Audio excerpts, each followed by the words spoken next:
Hello, good evening, and welcome to the Villa Park podcast, to our Villa Park Pod Transfer Deadline Day special. Welcome to the show. We've got Martin and Kev with us, and boys, what a transfer window it has been. We've been up and down like a roller coaster at Disney World. One minute we've been who are we going to sign? Next minute it's been we've got no money. Next minute it's been we're going to get these loan players. Then it's no defenders. Then it's strikers coming in, players going out. I mean, what have you made of this transfer window first, Kev, before we get into all of the incomings and outgoings? Well, hello everybody. Rich, hello Martin, hello all the people watching. It's been eventful, hasn't it? It's been eventful. You know, I don't remember it was so I don't forget how not that long ago it was when we had the Simon Dawkins announcement, like, you know, the likes of Sillard and all that, and obviously we've had the likes of Borja Baston and Danny Drinkwater coming in, Ali Samata coming in. I was loving that song until I realised he wasn't very good, etc., etc., etc. And I remember us saying, good possibility we won't bring anybody in January, and we'd be very unlikely for people to leave because obviously, you know, you're probably going to keep Carlos out to the end of the season. You're probably going to keep Duran because we're fighting on two fronts, and you know, when you're still in the FA Cup, the latter stage of the Champions League, competing for top five, why would he go? And yet here we are. We could probably keep talking until the window shuts, I think, probably. And we may well do do if it goes like that. We will.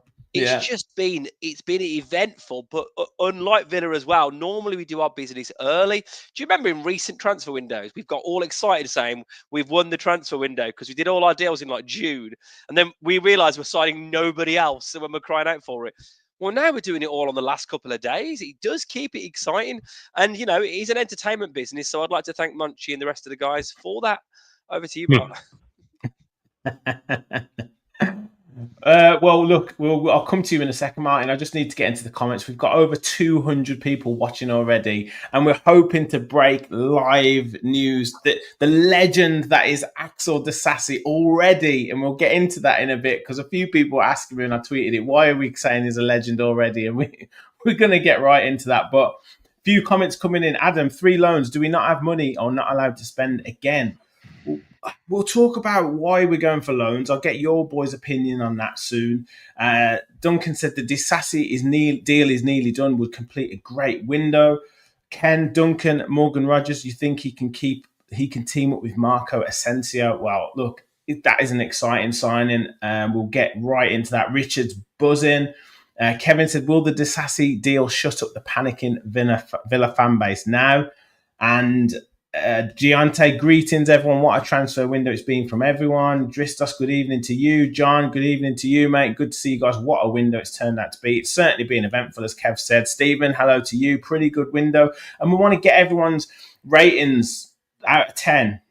Obviously, once we get this Disasi deal over the line.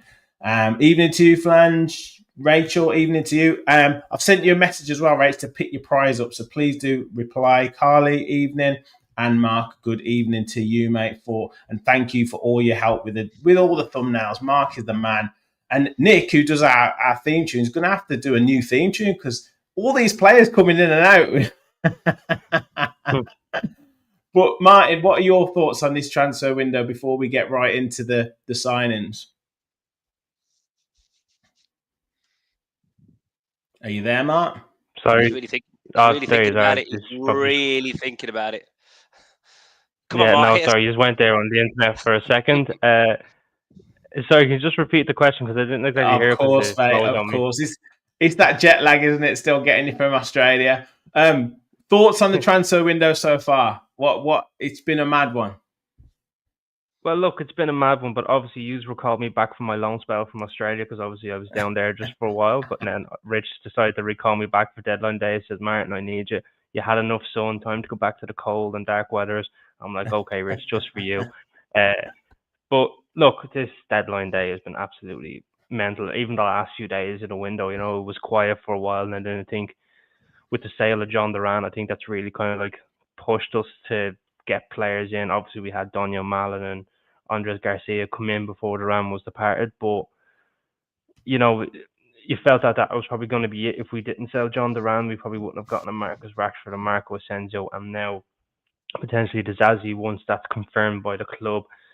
So I think it was a pretty good window, if you ask me, because when you think of our outgoings, with Duran, Carlos, Buendia, Villagine, and the Djokovic probably being the main ones, if you will, we've accumulated nearly 100 million in sales. And I think this month, and I think that's incredible for PSR in June because it means then we don't have to sell a high caliber player like a Jacob Ramsey in terms of academy profit, or you might have to look at selling Ollie Watkins, or you might look in different areas that you have to sell. We now eliminate that because we sold John Duran and a Carlos and a Villagine that accumulated pretty much 100 million.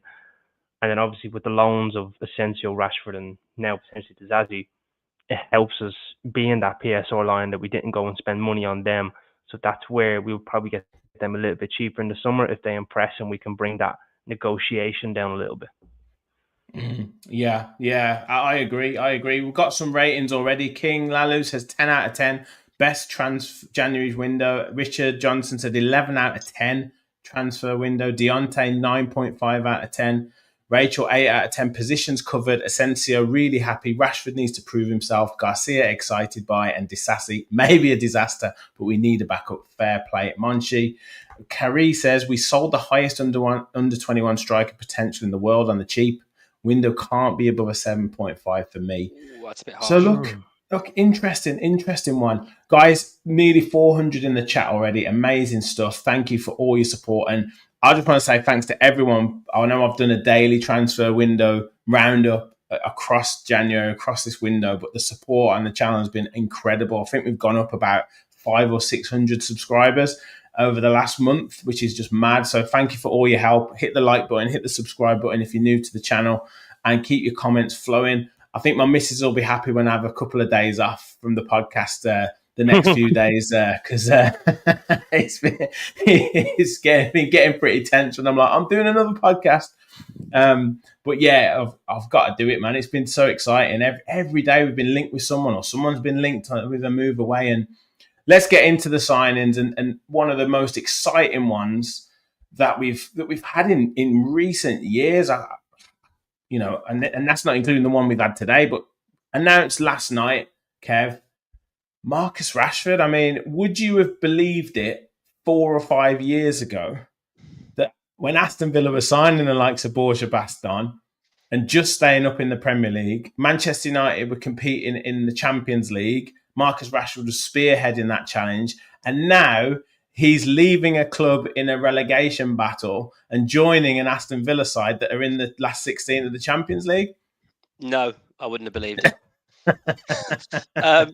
That's it. Finished. Yeah, cheers, everybody. Thanks for watching. The trajectory of Aston Villa in recent years, we've talked about a lot on the pod, haven't we, about how it's just absolutely astounding.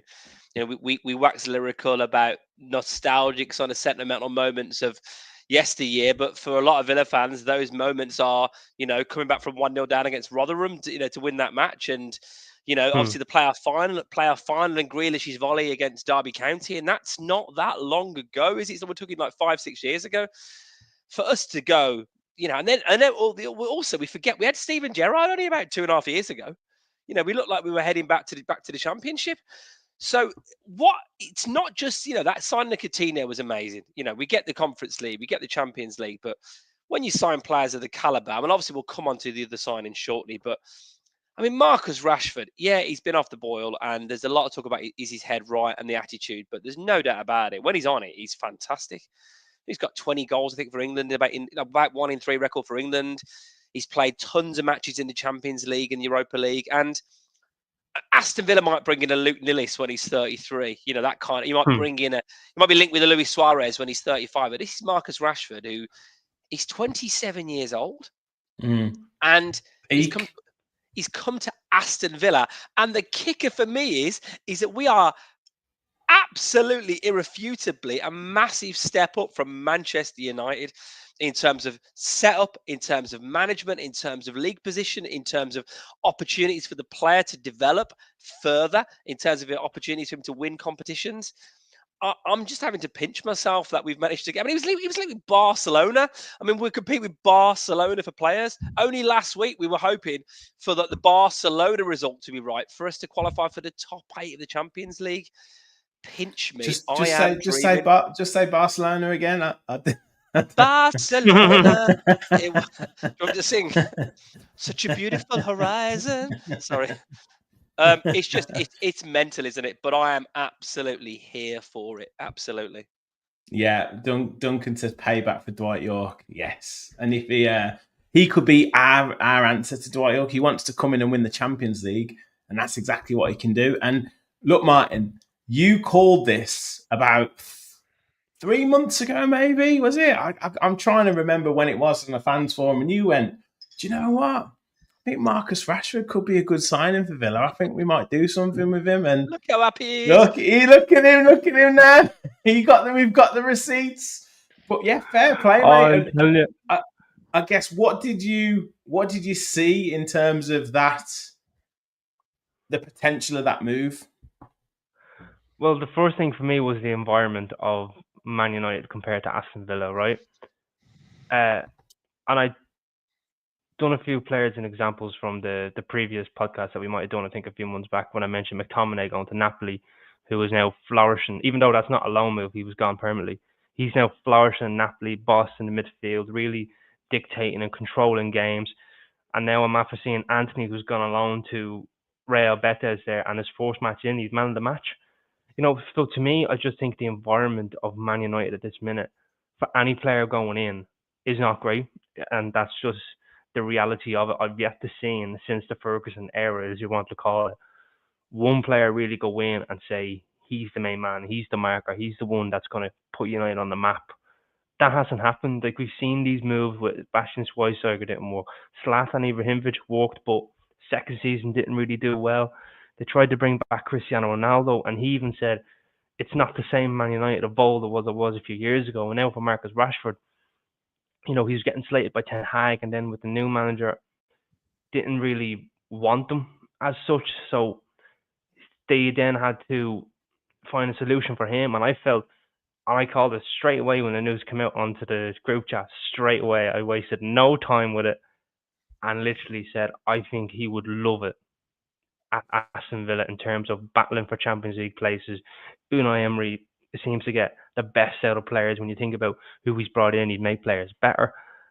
And I just think that would really suit Marcus Rashford, just to be at a club and can be loved, and, you know, just to get a big hug and just to say, do your thing and you'll be loved. And of course, there's a buy option of £40 million. And to be honest with you, I think that's really cheap for him. You know, so I just think this is a really good move.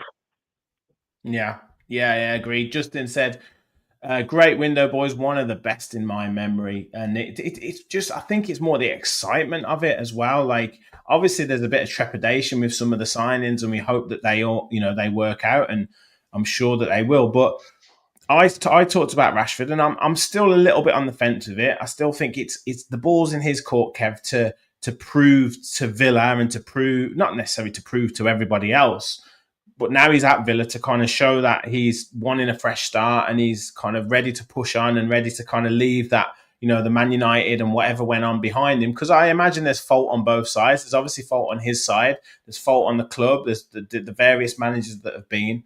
But in terms of like everything, whether it be commercially, whether it be adding Aston Villa's name on the world stage, whether it be the ability of the player, the pace that he's got, what we've lacked in terms of speed and threat in behind, and then the conversation that he's had in the interview about wanting to win things, wanting to win the Champions League. He's got that experience, and so all of those things added together, if he can just get that little bit right on the pitch, then it's going to be an absolute dream signing for all parties.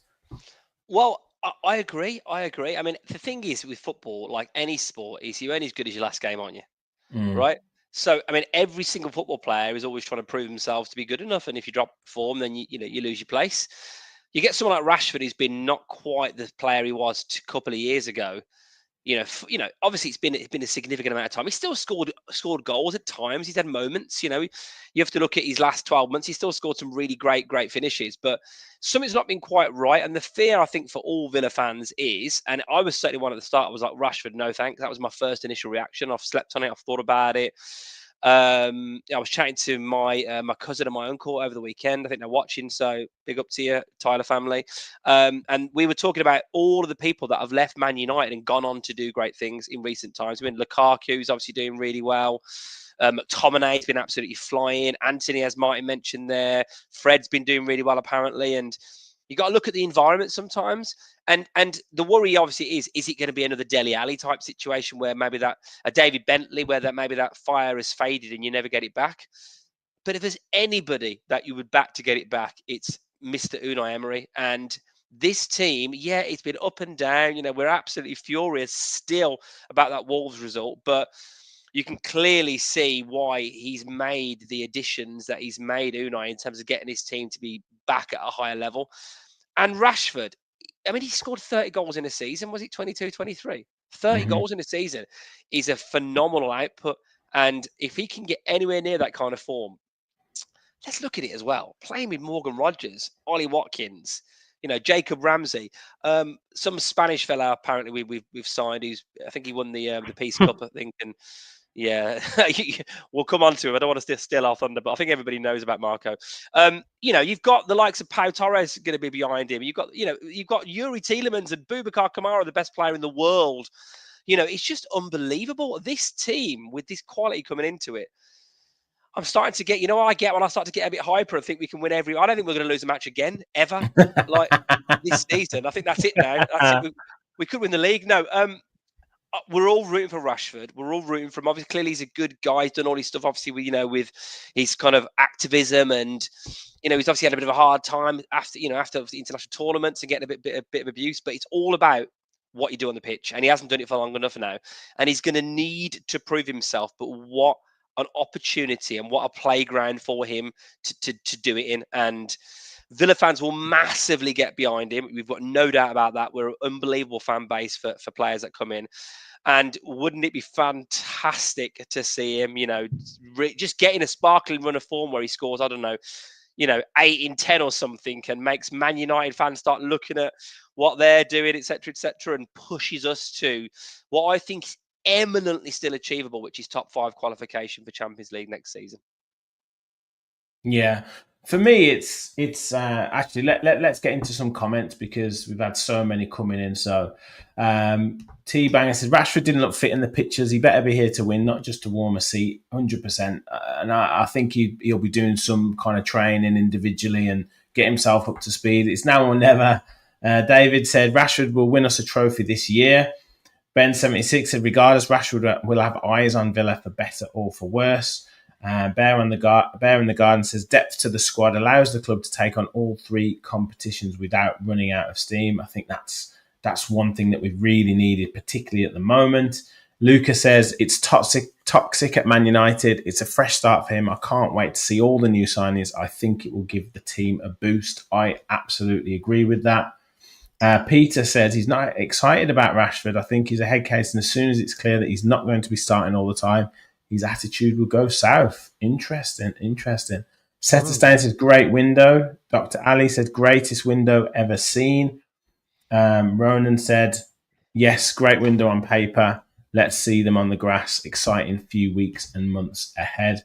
Rob said, if he does fail at Villa, he's finished. Yeah, exactly. And according to the BBC, says Rod, Villa have won the transfer window.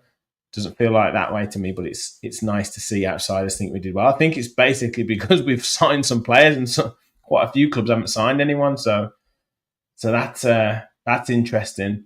But yeah, I mean, just finishing up with the Rashford situation, like Kev said, Martin, if he can score sort of 7 or 8 goals in this kind of loan spell, then he'll have 100% done his job. He'll have scored potentially important games, and I think that's part of the thing with Rashford is that because he's been in these big games, he's been in these big moments.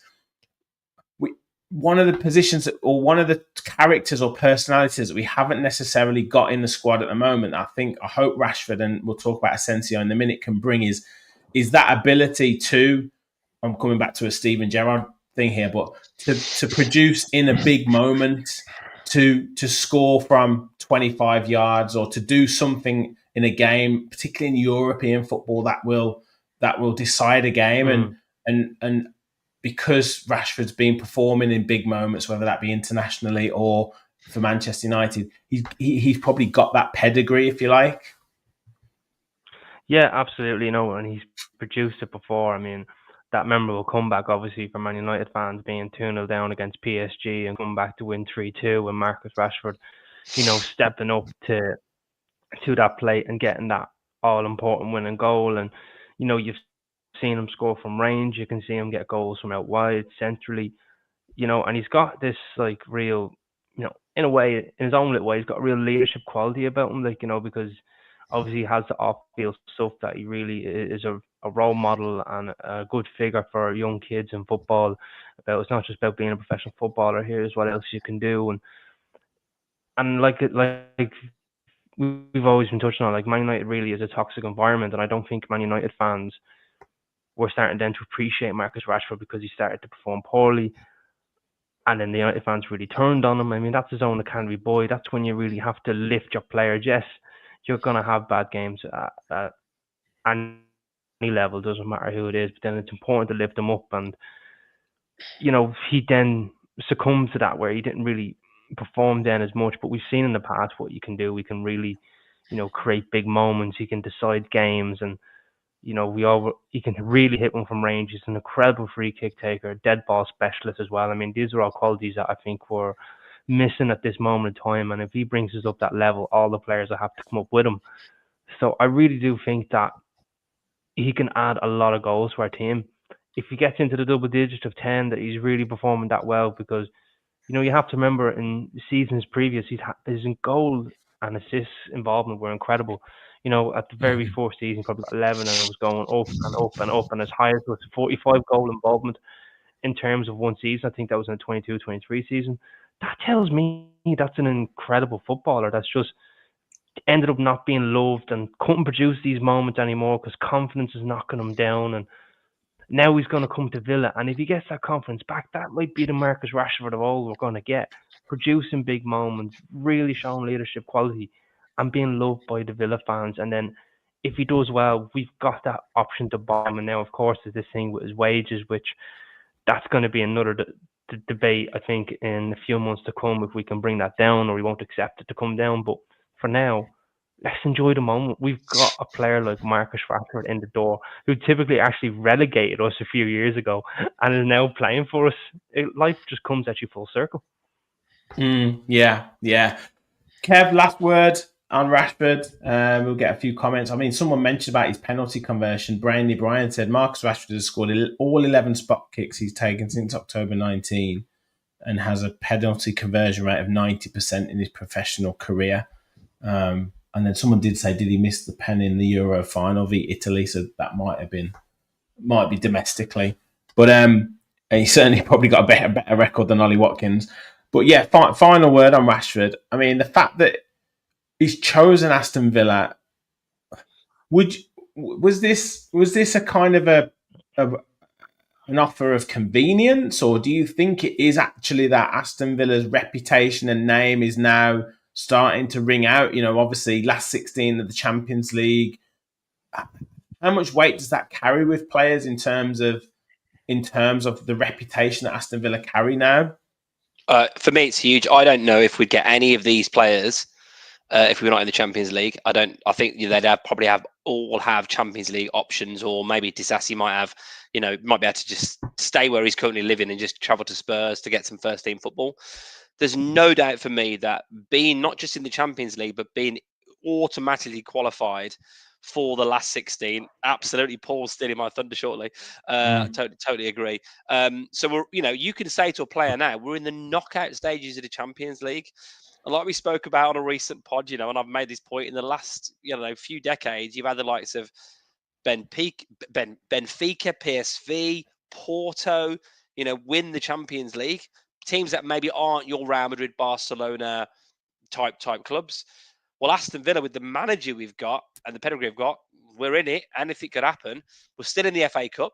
We've got as good a chance as I'd say as anyone has got of that if we take it seriously. And we're obviously qualifying at the we're aiming to qualify for the Champions League at the top end of the Premier League. Yeah, he wasn't he? Bless John Duran. That's Sam. That's our Sam. Yeah, it is indeed. He's got to change it to Marcus Rashford's on my mind.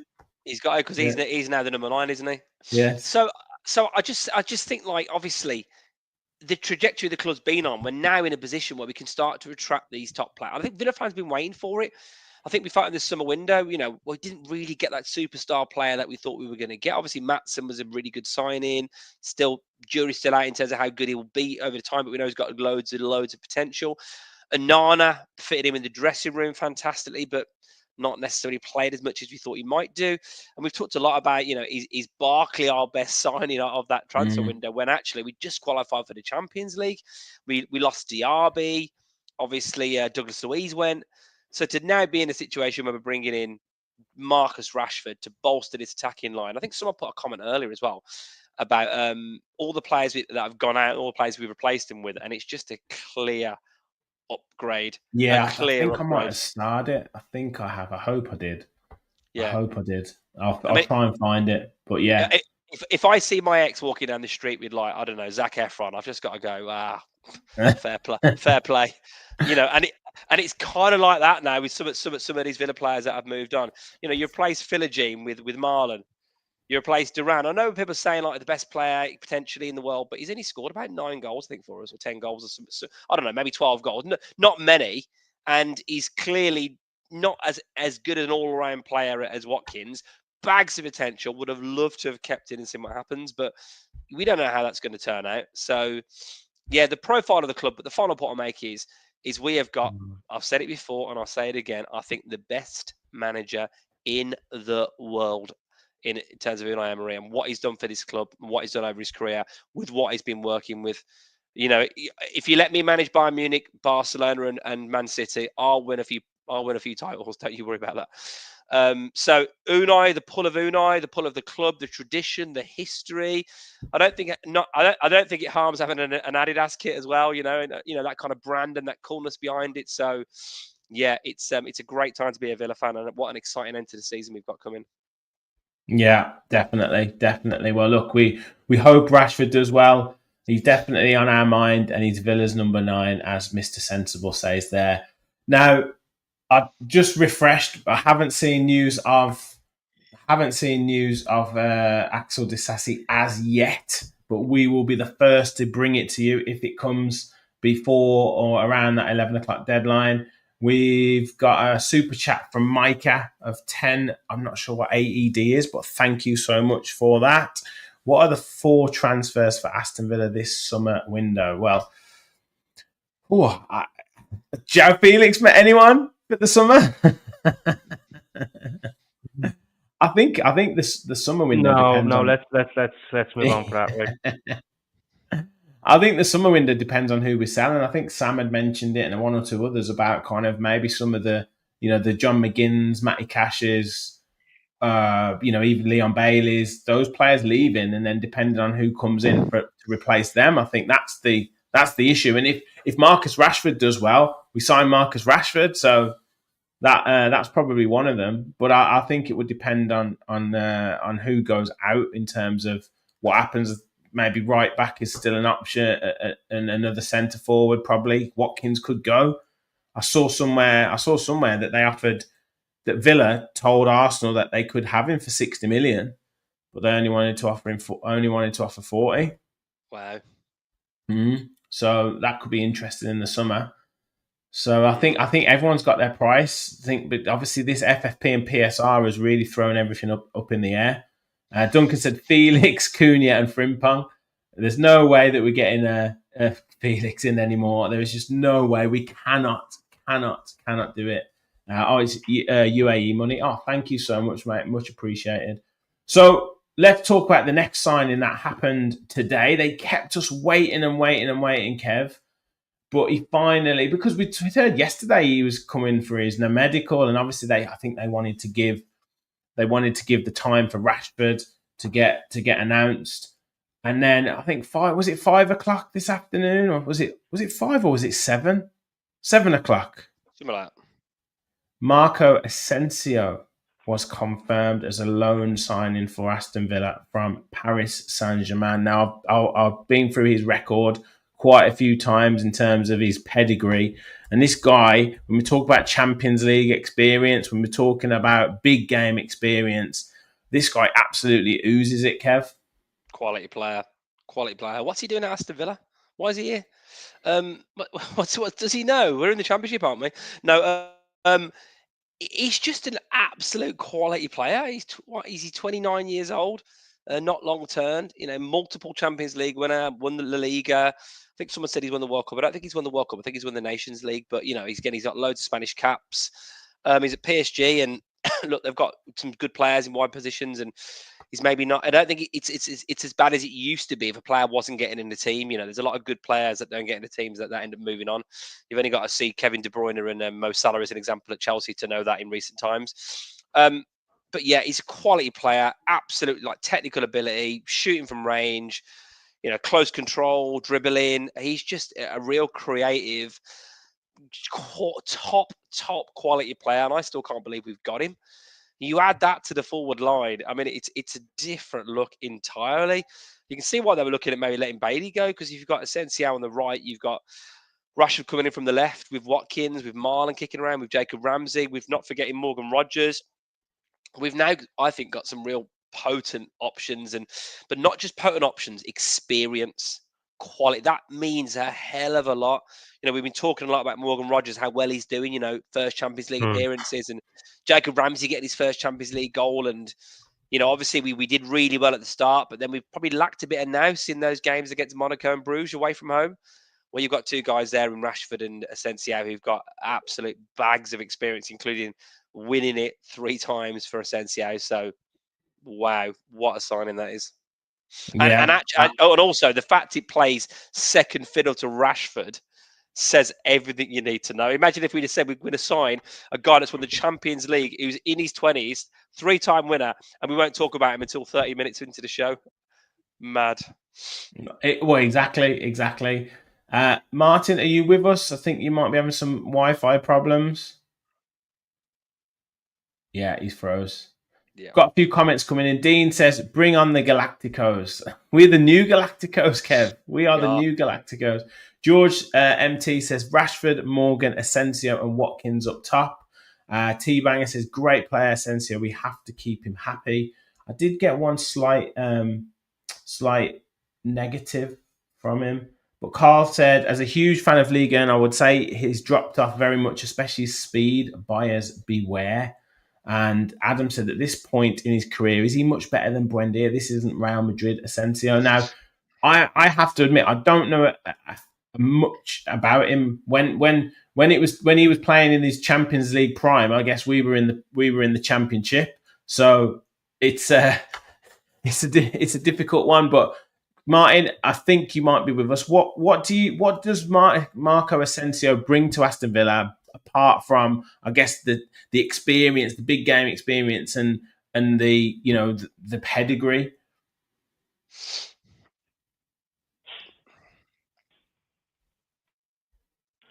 I think he brings a different element, of course, to I think attacking wise, we've really got an eye for pass, can really unlock your defence. I think that's going to help with playing against teams that have such a low block, because we've seen it there against Wolves. We were struggling to try and find something, and even though we did eventually get through once or twice and we just couldn't capitalise that, I think Marco Asensio brings a lot more to that. Of course, he can hit one from range, which is, of course, incredible, which again also helps with against teams that are going to play in a low block. So it's definitely going to be, a different element, a different attacking style that's going to be helping us just get over the line in certain games when you're playing against those teams that just want to sit there and, park the bus. No, he might unlock something like a pass or get a goal. It's definitely a different element, that's for sure. And one I hope that really works out. Yeah. I mean, Paul makes a good point. Players like Rodgers will learn from players like Asensio. And Kev, we've seen with Rodgers, like, he's had so many brilliant moments. You look at the game against Celtic, he was incredible in that game. But then you see the kind of drop off for understandable reasons in a game against Wolves, or certain times where players put pressure on him and he's maybe kind of hasn't got that necessarily that technique or that experience, which is again understandable. But someone like an Asensio coming in to maybe take a bit of pressure off him, to maybe show him, this is how you kind of get yourself into a game, or this is how you kind of keep it simple and choose the moments of when to run and when to beat a man, and then just when to keep recycling possession. Players like Asensio will be able to kind of teach Morgan Rodgers how to do that. Yeah, absolutely. And as you say, it takes the pressure off massively. It's a damning indictment on our forward players, actually, that despite the fact we are still only probably a couple of wins from the top 4, top 5 in the Premier League, despite the fact we're still in the FA Cup, despite the fact we qualified the top 8 of the Champions League straight through to the knockouts, we know we've been bad at the back and a bit porous and conceded a lot of goals, but we've been pretty toothless a lot of times in attack. And it's actually amazing that we're still doing as well as we're doing. It shows, obviously, that we've still got a lot of good things going for us. But, Watkins has been a bit hit and miss, hasn't he? Missed a hell of a lot of big chances. Bailey's been a shadow of his sparkling form early last season and has been like he's been for a lot of his career with us, which is frustrating. Philogene, I don't think I saw do a single attacking thing at any point during the matches he played. Buendia flattered to deceive when he got his moments. Duran obviously had some great scoring runs, but they could also go quiet in games. So because of all of that, the pressure's been hugely on Rodgers to be the saviour. And that's meant he's played a hell of a lot. He probably hasn't come off when he has needed a rest. And actually, that's why he's probably been a bit patchy with his form. So to have these kind of reinforcements coming in and to be able to give them their years of experience in terms of how he'll learn in training and what they'll be able to do, but also take a bit of pressure off him. Because you can maybe now have to play Rodgers in every game. If you've got JJ obviously back fit, if you've got obviously Marlon in the squad as well, like you've got so many options now.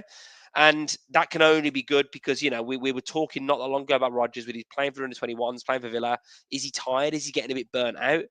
I think this pedigree of player coming in, when you saw when Watkins greeted Rashford, it's like, my God, these are like two England internationals, two England strikers, like greeting each other at Bodymoor Heath.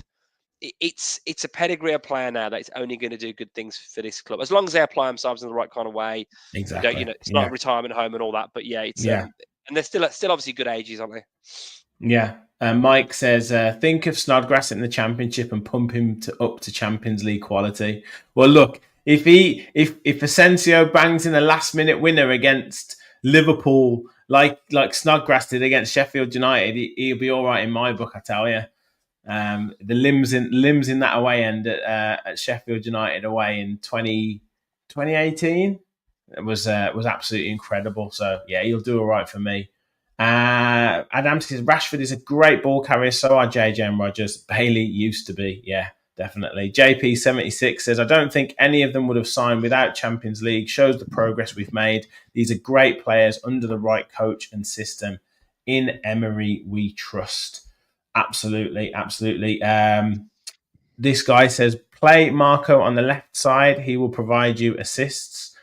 Kev, do you know? Can you pronounce that? Jeff. I don't know what it is. If you could tell us what it is.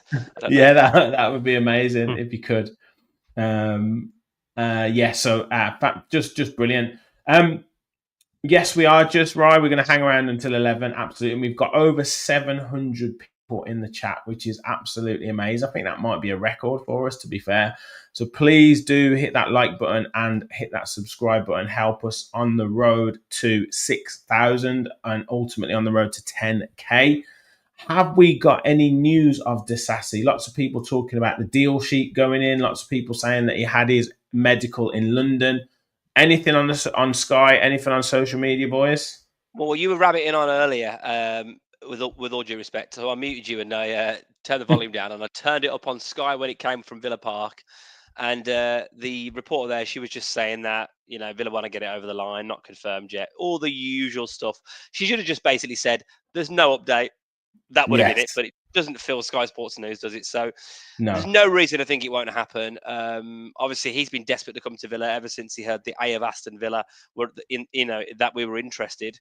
And as you can see from my strapline there, I'm absolutely loving the way he's shown himself towards Spurs in this transfer window. But I'm expecting an imminent announcement. I don't know whether there's financial hurdles or medical whatever. But yeah, it's almost certainly confirmed. I think the fact that everyone's reporting it, ESPN has just said there, it's on BBC, it's on Sky. Everyone's Fabrizio Romano's done his "Here we go."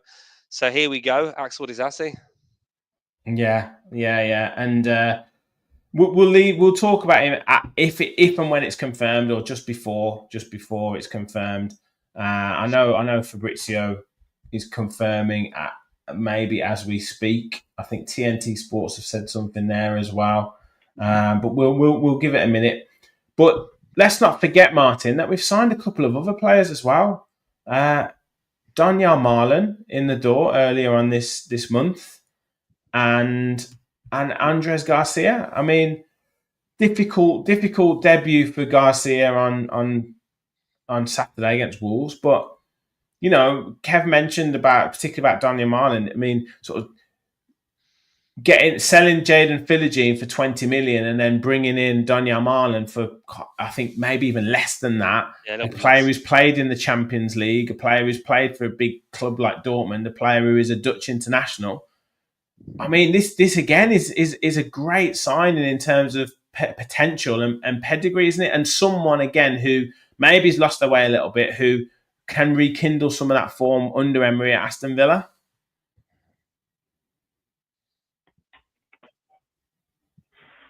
Yeah, absolutely. I think. I was really impressed by Malin against Wolves. Like, he really added something different. He got little clever runs in behind, got himself into great positions, and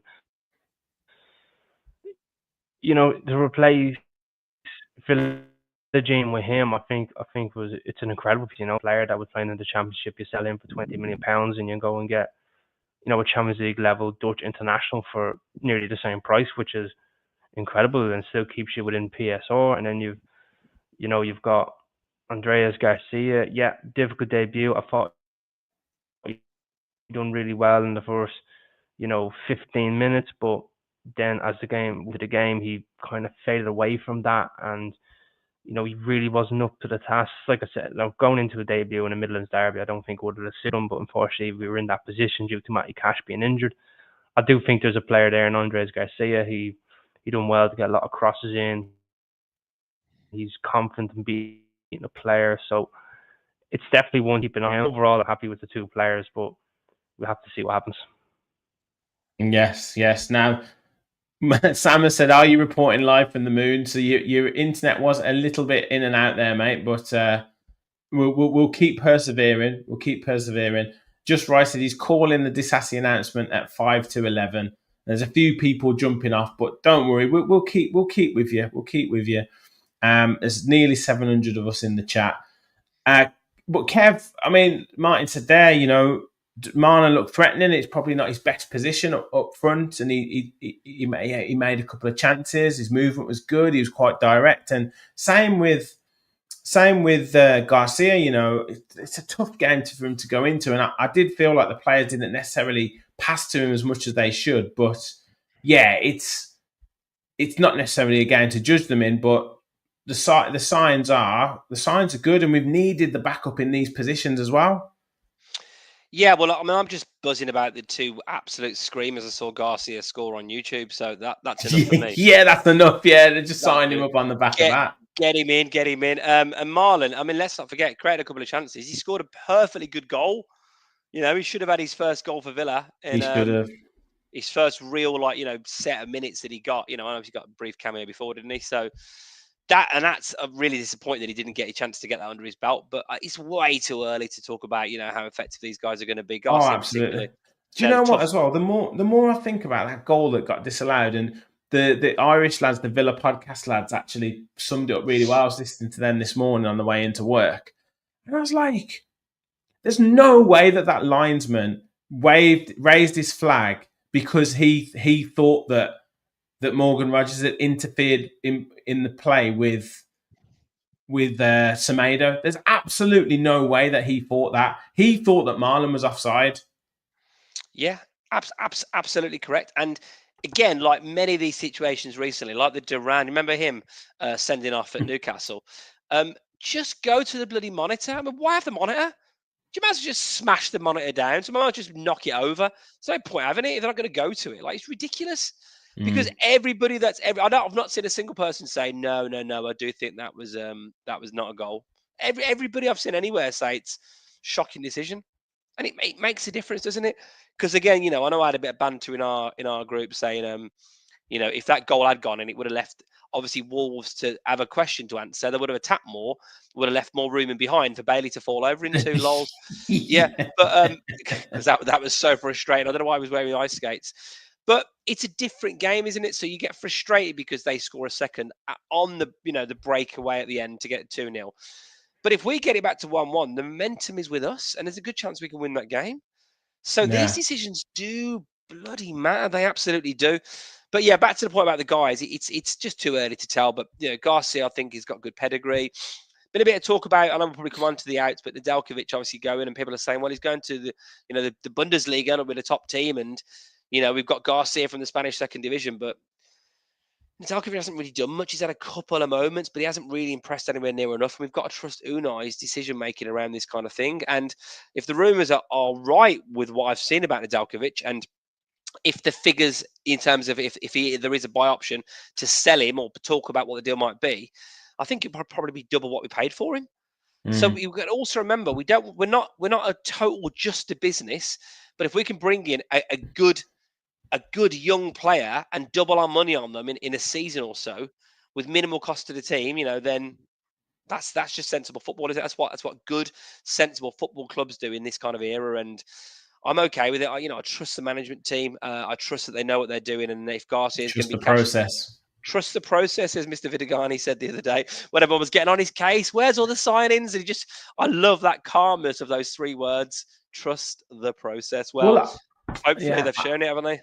Yeah, absolutely. And look, Disasi looks like it'll be confirmed. And obviously the jury's out on whether he's good. There's a lot of Chelsea fans that don't really rate him, but he's played in World Cup. He's played in the French Cup. We've talked about him already, Kev. But look, a lot of people get quite hyped up when someone says a player has rejected, or because I think it's the word rejected. They don't realize that it's a negotiation process. Yes, you could go into a shop or a market stall or whatever and say, oh, you want to buy this whatever, and they'll say, oh, it's 50 quid. No, I'm not buying it. Well, that could go to a headline saying Kev rejects £50 offer for picture frame, whatever it is, right? But then the guy might say, well, actually, I'll sell it here for 45. Do you know what I mean? And then you go, yeah, you know what? I'll take it. Like, that's the whole point. But we get triggered by the word rejected. Fans always get triggered by the word rejected, and they think that's it.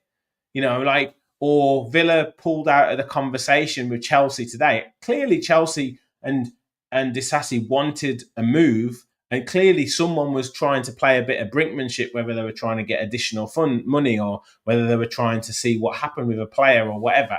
But when Simon says rejected in transfer dealing, that's not it. It doesn't mean that it's all ended. Look at that Matisse Tell who's gone to Tottenham. He rejected them 2 days ago, and now he's going. So it's just a negotiation tool that's used, isn't it? Well, it's also all of the language around transfers, which I've always really enjoyed. I think I've maybe even mentioned this on the pod before, but I love when they use the term hijacked. Villa hijacked the deal. Like, I imagine literally driving along next to the car that Disasi was in on the way to Spurs and pull in front of it, pull him out the back, it's even better on the planes when they're flying somewhere and they hijack the planes.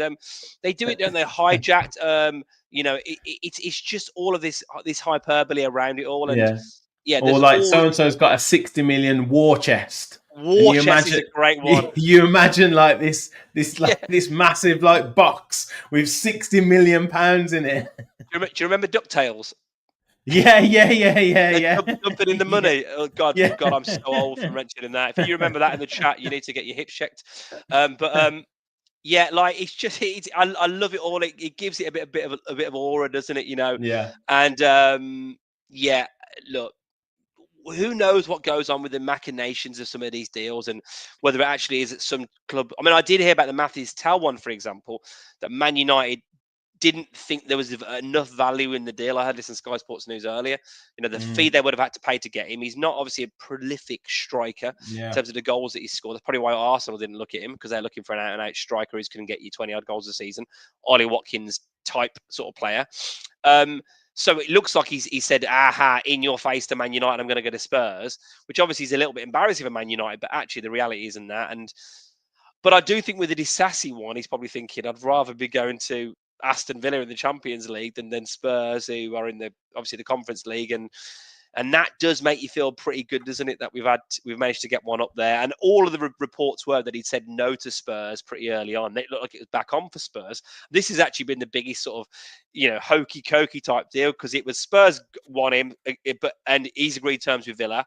Then all of a sudden it's going to Spurs, then it's Villa, then it's Spurs. Now it's Villa, hopefully, very, very shortly. 19 minutes, 26 seconds left. So let's see what happens. Yeah. Look at Gary. You can never tell these days. Still got the jokes. He's still got the jokes. In general, it doesn't smell like a strategy, more like anything but someone. Would you say that? I mean, we've talked about it a couple of times being a bit panic stations. Now, obviously, it's difficult to say who they were targeting, who they were thinking about getting, what opportunity came at what time. I would imagine that Marlon and Philogene was probably something that was decided. Rashford, do you think that was a kind of a snap decision, or do you think that was a targeted move? And do you feel like, because I don't know, like, because Asensio has been a player that Unai Emery's wanted for a long time, a long time. And then I guess Garcia was probably an opportunistic moment. Duran or Watkins were probably one of those two would go, depending on the offer. I guess Disas is probably, in my view, the only one that's probably been right. We need to try and get a centre half in, and that's been a loan option that we've gone for and really tried to go for. And if we couldn't get him, then we wouldn't go for anyone, because obviously Loic Bardet was the target that we'd kind of put all our eggs in that basket. So now it's kind of transpired that we've managed to get these players. I don't know if it was as panicked as I first thought it was. Like in the last two transfer roundups I've been going like, this is crazy. This is just complete panic stations. We're just trying to go for anyone. But I feel like now we've got them. Maybe this is just my own bias. It feels like it was just more negotiation and more brinkmanship. And the only one that seems a little bit kind of, this is what we've got to go for, is Disassi. Yeah, I'm inclined to agree, mate. I think that we've got to look at the transfer committee, the impresarios at Aston Villa now. I don't think they are just kind of on a whim making a decision on a player because they decide they want to spend some cash. I would have thought the likes of Garcia would have been tracked for some time. Marlon probably the same. Obviously, when they got Maatsen, I'm sure they probably would have been looking at Marlon as well as an option if he was available. I think it's absolutely that, and I'm actually thinking as well with the Disassi one. I still think even if Torres and Mings were fully fit with Konza, they still might have tried to bring in a fourth centre back and move Carlos on. With his wages, with his age, with probably his performance, he's been a bit hit and miss. If only we played Man City and Arsenal every week, you'd have him starting every match. But sometimes you've got to play, a Southampton and an Ipswich, haven't you? And that's when he doesn't do so well. So I do think they probably would have liked a longer term in Loic Bardet. I think that was obviously the option. Is Disassi going to stick around longer than the summer? Who knows? And all three of them have got a chance. I actually think that this is a really good strategy, because you can't do right for doing wrong, can you? If we don't bring in any of these three players and we keep Buendia and give him a chance, and we keep Philogene and give him a chance, then everyone's saying, we should have shown more ambition with the Champions League knockout stages. FA Cup, we're not quite where we want to be in the league. We've got to push on. But you tell me which clubs have brought players in that we could have got instead of them right now in this window. I think if everyone's saying we've won the window, then there's got to be a reason for that. Whether you agree or not, there's some impressive players we've brought in who are not at the twilight zone of their career. But it's also, I think, fairly risk-free. I think a lot of Villa fans have forgotten we've made an absolute boatload of cash because we're in the Champions League. That win against Celtic basically earned us an extra, was it 9-10 million quid? Yeah, it's like 11 million for getting in the top 8. And then I think someone put like 40, 45 or 48 million or something. And then that's not including the gate receipts for the 4 games, the other kind of prize money and stuff that you get as well. Or the commercial money that you get. So someone had said it's upwards of 70 million that we've earned so far for the Champions League, and I mean it's mad money, isn't it? When you see what 2 or 3 seasons in the Champions League can do for you you see why these teams can just buy whoever they want and increase revenue commercially so much. It's crazy. It's absolutely crazy. So. Yeah, it's been massive for us. And look, we've just said it, Rashford and Asensio signing for the shirt sales and all that, and an extra kick on the shirt sales, it's massive. Those people that have just bought a home shirt or just bought an away shirt will all of a sudden buy a third kit with Rashford on the back. Or, it's crazy what that's going to do. So, yeah, it gives another massive jump. Sky have just said Disasi on loan for a 5 million fee, says Big T. Not been confirmed yet, but they basically say that's what's been agreed. And if you don't go for it a little bit as well, we'll always be thinking, what if? And I thought today I was thinking like a lot of Villa fans, well, clearly Mings must be closer than we think he is, and that's what they're going to go with. But you can't fault the ambition to have a go at it. We've brought in quality international players with great pedigree. Disasi is not a disaster. I know he's had his moments at Chelsea, but he's certainly played a lot better and was a lot more in favour under Pochettino than he has obviously been in recent management. And it's just a lazy nickname, isn't it? It really is. It's easy to say that. It really is. It really is a lazy nickname, and he was obviously, a very, very good player. He's obviously played for France quite a number of times. He's like mid-20s, isn't he? He was really good at Monaco. Obviously, how he got his move. He's we need a physical centre half. That's what we need, a physical centre half. Mings obviously is our physical centre half. Konze is not so much. Clearly, he's no lightweight. But now Carlos has gone, who's obviously was an absolute unit, but not necessarily that tall. Well, Disasi is going to give us a real presence. Imagine our threat from corners if we stop fanning about with it. When you've got to actually get it in the box first. Yeah. To me, to you. When you've got Onana and Watkins and Disasi and maybe Mings on the pitch at the same time, and a Morgan Rogers and a Ross Barkley, we might get a few more headers. So you've got to go for it, I think, and that's so important to show the ambition as a club. But we know that, for me, more than okay, if you win the Champions League, you qualify for it again, don't you? But qualifying again for the Champions League is, I think, just it's almost more important for the club than getting in it last season, because staying there, then you're not attracting these type of players, and you've got your big players wanting to leave, and all of a sudden you can drop down a little bit. And we are now ahead of the likes of a Man United and a Spurs and other clubs. If we want to stay there, we've got no divine right for it. We've got to produce the results on the pitch, and the jury's a little bit out. You can look at everything, can't you? Half for half negative. Asensio, has he dropped off? Has his legs gone? Is Rashford's head right? Marlon's a bit hit and miss. He's in Bailey Mark II. Who's his punter from the Spanish second league, etc., etc., etc. Well, my view is very much like, we'll get behind them, but they're no mugs, these players. Absolutely, I remember when we were getting behind Drinkwater. Can he recreate that form from Leicester? We knew we were on a hide into nothing with that, didn't we? We knew we were. It doesn't feel like it now, and I just think the camaraderie, the quality of coaching, I'm expecting. He's going to know what he's doing. Rashford, he's going to have a clear role in the team. Asensio the same, and you've only got to see Unai's facial expressions when Bailey, for example, lately has been doing what he's been doing, and Philogene was doing what he's doing, to know that he doesn't suffer fools. and he's going to have the pawns at his disposal now. By the way, that was pawns with a W, just to be clear to anyone watching.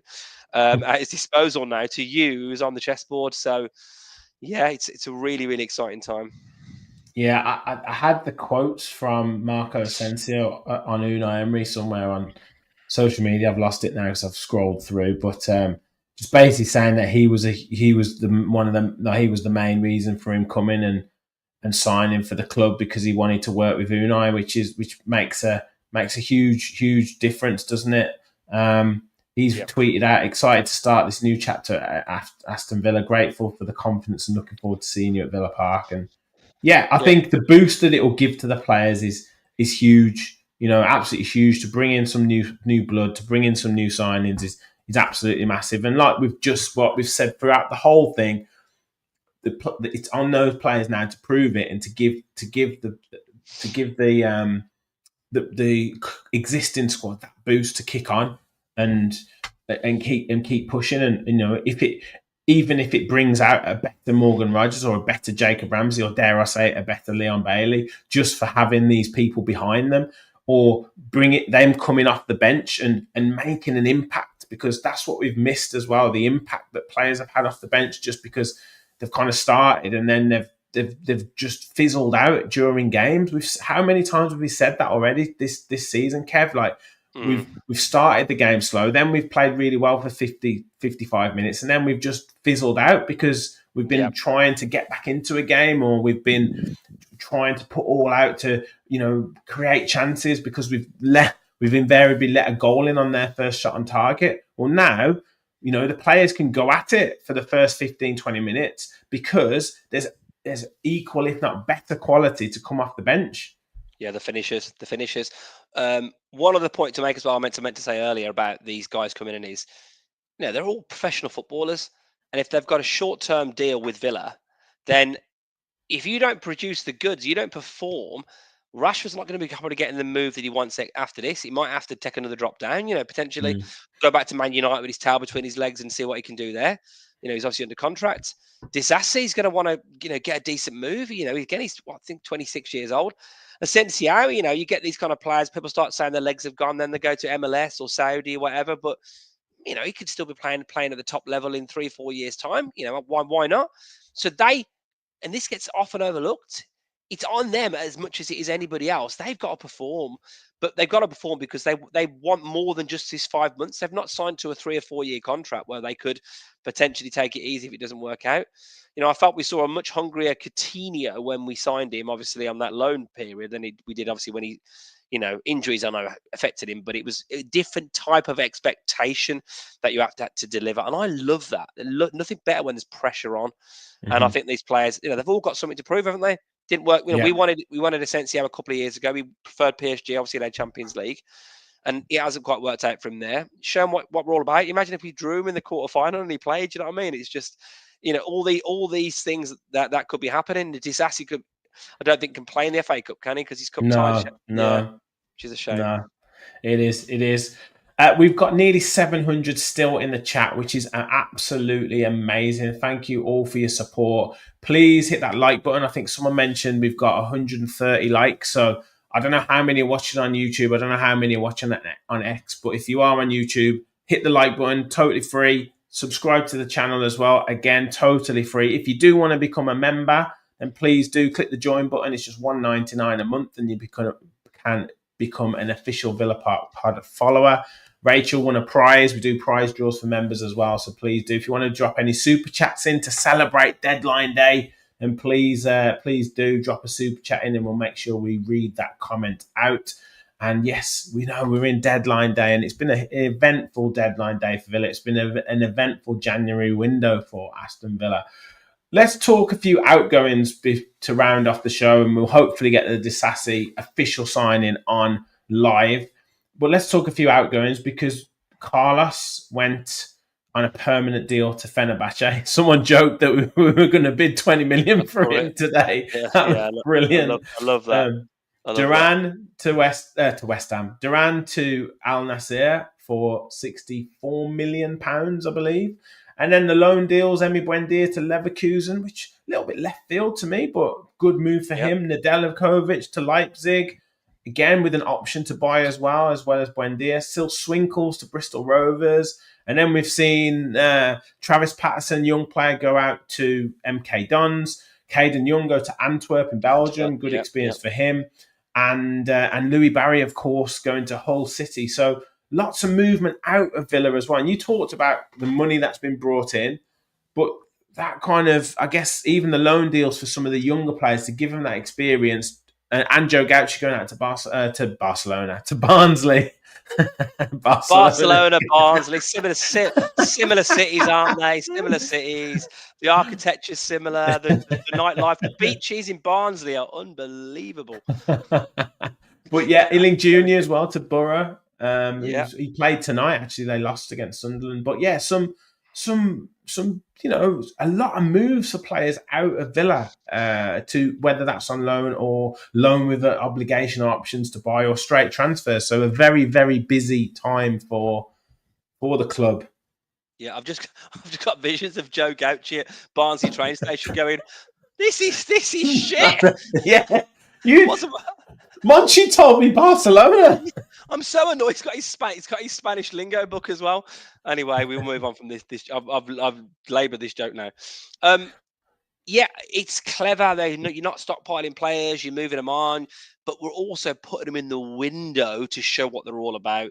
Cameron Archer, remember him? Not quite probably good enough at the Premier League. Well, certainly not showed it so far. And he's couple of opportunities, obviously at Sheffield United and Southampton. We've had a really good fee for him. We really have. Aaron Ramsey, obviously had a loan move, didn't he? He was at Borough as well. We got 14 million quid for him. He's obviously now playing in the Championship. Aspirations to come back to the Premier League. Louis Barry, it's all like get rid of him, sell him, whatever. But if he has a great end to the season now, propels Hull up that table a bit further into the playoffs, then you could be getting a 20 million fee for him.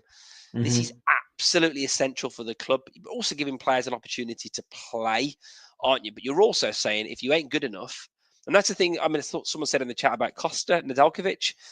I just don't think he's impressed enough. He might go on an amazing run once or twice in a game, and we think brilliant, but I don't think Emery trusts him. We have to I think he's a bit lightweight, I have to say. He is lightweight. Well, I remember when he came on when we were West Ham away, I remember thinking, my God, he needs to go on the Boubacar Kamara weights program. But we have to remember, don't we, that we're all perfect. Like, we know everything about football, don't we? All of us watching it. Of course. And Unai Emery probably knows a little bit more than us. And if they don't think that Nedeljkovic is the right kind of player, then that's what we're going to have to do. We're going to have to go with that. And yeah, I don't look at the squad now, look around and think there's anything else you really could have done in this window to fair point. Okay. Yeah, I've actually been there, I think, many, many years ago, but you'll have to, we'll have to go on tour with the podcast. I went to Barnsley train station when we beat them 3-0. Was it 3-0? Yeah. 3-1 when Keenan Davis scored a header. Oh, right. Doma got 2. In Steve Bruce days. I was there. The train station was lovely. Nearly missed the train, but it was lovely from what I saw. We might have to, when Sacha Baron Cohen had to kind of say sorry to Kazakhstan for the ball right. Yeah. Do you think we'll have to go to Barnsley and do a live pod just to say sorry to the people from Barnsley? I'm only joking. I've been to Oakwell. It's lovely. It's you've got to move these players on, because also you need to free up the wages. I know some of the youngsters would have been on loads of wages, but the fee we got for Duran, the fee we got for Carlos, the fee we got for Philogene, that's obviously a lot of cash. That's over 100 million quid, isn't it? Mm-hmm. So it really does show. And we haven't really talked about it hugely, but Duran we got for 19 million? Was it something like that? So 18. Was it 18 million, something like that? Yeah, the profit on that. Yeah, it's. I think one of them was going to go, weren't they? One of them was probably going to go, and I do think I want to get your opinions on this shortly. There's a couple of questions that came in that I do want your thought on, but one of them was going to go, and me personally, I think Duran was the one to go. I think obviously Emery tried to help him, tried to talk to him, and you guess he wanted to go. And that's you can't, when you get offered that money, you can't stand in the way of these players. So yeah, and look, for all Ollie Watkins' faults, for him missing chances, etc., for what he brings to the team and for what he does, I don't think there was a question whether that move happens in the summer. we'll have to wait and see. But if you've got a front 3-4 of Rashford, Watkins, Asensio, Morgan Rogers, with Marlon to come in behind, with Ramsey to come in behind, with Bailey to come off the bench as well, that's a pretty exciting attacking lineup, isn't it? Yeah, it really is. It really is. I've heard a bit of. I heard obviously it's 3 players you can register for the Champions League, but I heard something the other day saying it might be 4 players we can register for the Champions League for some reason. I don't know whether anyone knows a bit more about that in the chat I at all. think it's because we let 5 players go. I think you can register 4, but that was a question that I had from. I think that was what I was going to ask you actually. There you go. Head of the game. Where is it now? Dominic, who do you guys think will be left? Be the 2? He said the 2 left out of the Champions League squad, but it might only be 1. Be Garcia, won't it? I imagine it'll be Garcia. Yeah, it'll be Garcia. Yeah. Absolutely. And Giggs says, can we register all players for the Champions League? I think 1 might have to miss out. Yeah, it'll be amazing if it's not Garcia. Be amazed because the attacking options and Yeah. I mean, obviously, you'd expect the club to be up to speed with what the rules are, how it works. But yeah, lots of Gaz saying Garcia, Kev saying Garcia as well. I think it'll have to be. Rich, let me stop you there. Breaking news: the transfer window. Window's shut. Yeah, I knew you were going to say that. That's the breaking news. That's it. It is slammed shut, Lads, as they say. It's just closed, does it? It's slammed shut. Slammed shut, although it does let a few faxes come in afterwards, doesn't it, with deals? They're still faxes. As long as the deal sheets are in. The deal sheet's got to be in, yeah. It's come up now. Aston Villa agreed deal to sign Chelsea defender Axel Disasi, but not confirmed. I haven't seen a picture in the shirt. So yeah, it's agreed. 5 million fee. It's all going to come through in at some point. Man City have announced a signing of Nico Gonzalez. Never heard of him. He's crap. Nothing yet on the socials, but I'm sure they will. I'm sure they will post it.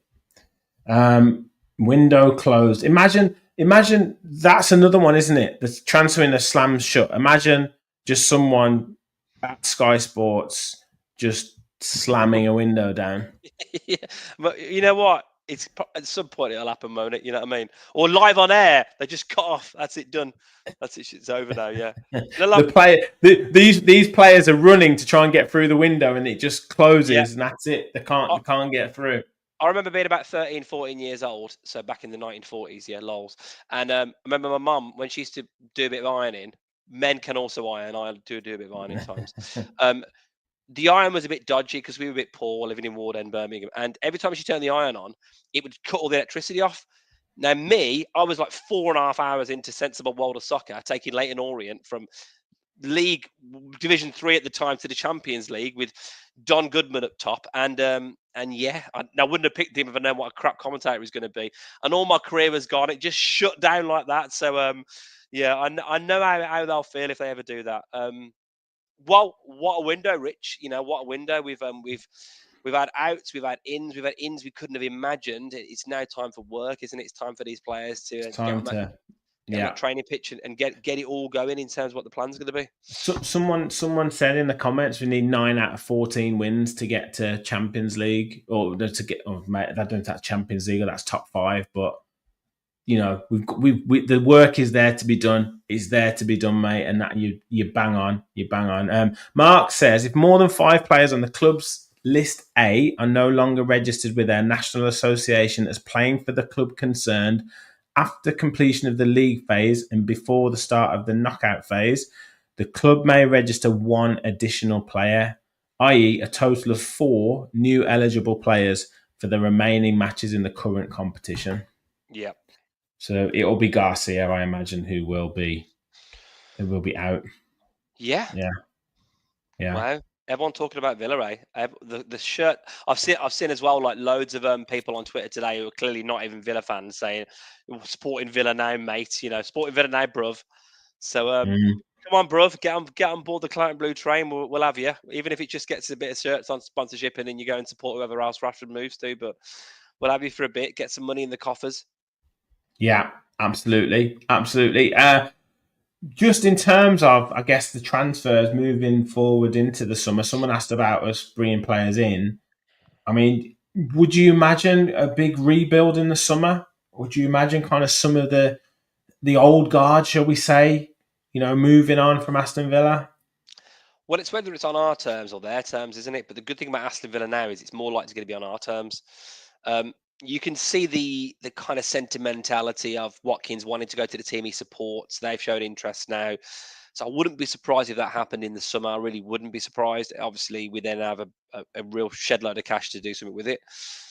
Is that sentimentality there for us to keep the likes of a Bailey, a John McGinn, maybe a Tyrone Mings? There's a questions probably about a few players. Well, I like to think Mings can, still do it for a couple of years for us. I'd love McGinn to stay. I absolutely adore the guy, what he's done for the club. But if the performances aren't there come end of the season, is it time for Digne and Maatsen gets a nod? There's a few players I think in that team that maybe we might decide to, if we get Champions League again, and then we get deep in the Champions League. Hopefully, we get right to the last stages. It's about how much you want to change it to kick on, versus how much you want to be loyal to the players that got you there. But being loyal can sometimes be a real sort of weakness, I think, in football. And I think Unai will be really mindful of that. They'll have all the stats, they'll have all the performances. I mean, the other one I think possibly could happen might be a Martinez. Does he go to one of the big European superpowers, and then you've got his form in the Premier League this season would suggest they wouldn't want him. Yeah, I still think he's got enough pedigree based on what he's done to get a move. But that would be, and then again, you'd expect to get a really good fee for that as well. Yeah. PJJ said, glad you didn't mention Olsen. Maybe he's the next cab on the rank to replace Martinez. Finally, he's been waiting for his chance. Hope not. Gary's still waiting live to Villa Park. Still waiting. This is a great question that I was going to ask you, actually. Now, it'd be interesting to get everyone's comments, and we'll probably finish with this question, I think. So I don't think we're going to get the announcement that we want. Yeah. Who is the most important player that we've signed this window for you? And I guess that would lead on to who do you think is going to be the most successful? Right now, it's Axel Disasi. Because Kamara at centre-half is killing us, him not being in centre midfield with the injuries we've got. And if we don't know where Mings and Torres are back, I think that's just an absolutely essential signing that just gives us stability. If Mings is 2 or 3 weeks away, then I'd probably say Marcus Rashford. Can I just jump in? Matt Law, who broke the news about Disasi agreeing, has said he believes that Aston Villa and Chelsea submitted the deal sheet in time to complete Axel Disasi's loan move, which gives them some more time to fully complete the deal. And that was 35 seconds ago. Cool. The deal sheet's in before the window's shut. The deal sheet is in. Yeah. They're going to rush a photo with him with the shirt. Yantonian says Rashford. Junior says the centre-back. Ian says Rashford. Carrie said it's impossible to answer the question. Yes, but it's hypothetical, Carrie. Gaz Oak said Marlon. Yantonian, actually, yes, Axel Disasi. Adamski said, I will say Marlon, but he's now going to be crap because he said that. No, you haven't missed it yet, Stephen, but I just said there, the deal sheet has gone in. It slid under the window as it was shutting, and as it was slamming shut, they just got it in. Like Indiana Jones manages to pull his hat away just as the rock is going to close. I was thinking Indiana Jones. When they were running to get under there, just about to squeeze on as it's shutting. Yeah, mad, isn't it? Yeah, managed to pull the deal sheet in. Did anyone want to hijack the deal? Did anyone want to hijack him as he was? No. Tottenham. Daniel Levy was there jumping on Axel's back. Daniel Levy was there with his massive. Disasi was just running. Levy had his war chest there. He was throwing coins from the back of it. Yeah. We've got a bit delirious, mate. We might have to finish the pod. I'm losing the plot. Yeah. People saying that in outgoings, Carlos, Duran. So yeah, interesting. Sam says Duran will be the biggest transfer for better or for worse. Stephen said Rashford. Hopefully he can hit the ground running, gives us a great chance of top 5. Yeah. So yeah, I think they're all going to. I mean, no one's really mentioned Asensio, and he could be a quiet assassin maybe.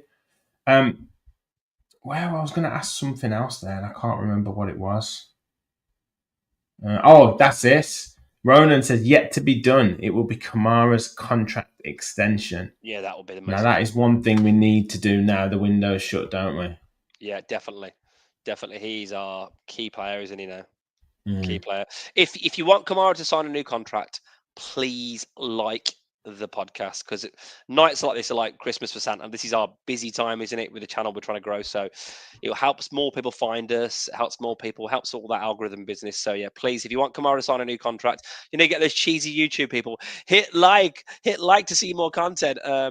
Please like the podcast so we can get Kamara's contract signed, because that's how it works. That's how the magic of YouTube works. It does. We've still got over 700 people watching, which is just incredible stuff. So thank you everyone for your support. I think we've got about 400 or 500 watching on X, like 300 watching on YouTube, which is just mad. So thank you so much for your support. Thank you very much, Ronan. Mark, smash that like button. He's saying absolutely. Nick, Asensio is an incredible signing, and I'm sure you'll be messaging me to, as soon as these players put that Villa shirt on and get the first match, for the montage for our intro. So yes, Kev, I think we are gonna finish up there, aren't we, mate? Because I don't think we're gonna get this announcement, and I guarantee you, as soon as we come off the podcast, it will happen. The sassy picture will be shown with the shirt, but we've had the news that Matt Law said Aston Villa and Chelsea submitted a deal sheet in time to complete Axel Disasi's loan move, which gives them some more time to fully complete the deal. So the panic potentially is over. We're saying we're not going to celebrate until he's there with the shirt, though, are we, Kev? You're not going to be fully in the Axel Disasi's fan club. I'm not going to be fully in the Axel. I'm not. If I see Kamara in our next league game at centre half, there I will not be happy. So no, we won't get carried away, but it's looking very positive. So let's just say one more thing though. How good is it that he stood firm on not wanting to go to Tottenham and was like, I just want Villa. That's why I put Axel Disasi fan club member tonight in there, because I absolutely love that about him. Like, obviously, he's got to prove himself, but the fact he's just said he's shown more love for Villa than Duran has in his whole time for us. Yeah, before he even signed for us. So yeah, I'm absolutely loving that. Could he be another cult hero, Disasi? I can just see a game where, if we ever get a clean sheet ever again, which I think may happen, and he's part of that defense. At some point, maybe in a couple of years, he's part of that defense, then you could just see that kind of that. It's just a physical beast, isn't it? We've obviously lost Adonis in Diego Carlos, but Disasi is an absolute unit, isn't he, as well? So yeah, it's fingers crossed that one gets over the line, because that would complete. However you feel the window's gone, you can't be grumbling based on what other clubs have done, what was available. I think it's been a brilliant window. The last couple of days, Asensio, Rashford, hopefully Disasi, Marlon early doors, a highly rated right back, getting out loads of people that probably, are not producing. And let's remind everyone of the upgrade. Duran, unbelievable potential, but Rashford, if you get anywhere near his form, he's got an unbelievable pedigree. Philogene for, obviously, Marlon. If you've got a situation where you're taking Buendia out and putting Asensio in, Nedeljkovic out for Garcia, there's just some fantastic options. And of course, hopefully, Carlos going out and Disasi being the replacement. There's no bad news anywhere there. They're all upgrades. And what a time to be a Villa fan. And we're going to win the Champions League, aren't we, as well, which is going to be amazing. So, yeah. Gaz said he's showing more love for the Champions League football. Let's just saying. Well, look, and also we are Champions League football. The Chelsea Spurs rivalry, probably. I don't know whether he cares about that, but that may well have had something to do with it. I don't know. But it's going to be a straight loan. I saw a tweet where he said he loves Balti pies. Yeah, and he's a big fan of Ozzy Osbourne. So make of that what you will. Yeah. Right. Let's finish up. Thank you everyone for watching. It has been a mad window, a crazy window. I don't know if I got your rating out of 10 for the window, Kev. I mean, subject to us getting Disasi, what would you rate it out of 10? Forget Disasi. I mean, obviously, everything's up for debate in terms of how well they all do, but in terms of the potential and the excitement, I'm probably going to give it a 9.5. Yeah, I think it's been pretty damn good. He's the second Axel as well to sign for Aston Villa. I think it might have been Leighton who said that on Twitter. 2-1 we do the 2-1 2-1 Another cult hero who did Yeah. very well at Villa. So Did. maybe the Axels, maybe there's something in the Axels. Yeah. So yes, let's hope he does well. Right. Thank you everyone for watching. I'm going to have a couple of nights off the podcast. So I will be back later this week with match preview for Tottenham and all the everything else that's to come. Hopefully a successful match reaction to Tottenham as well.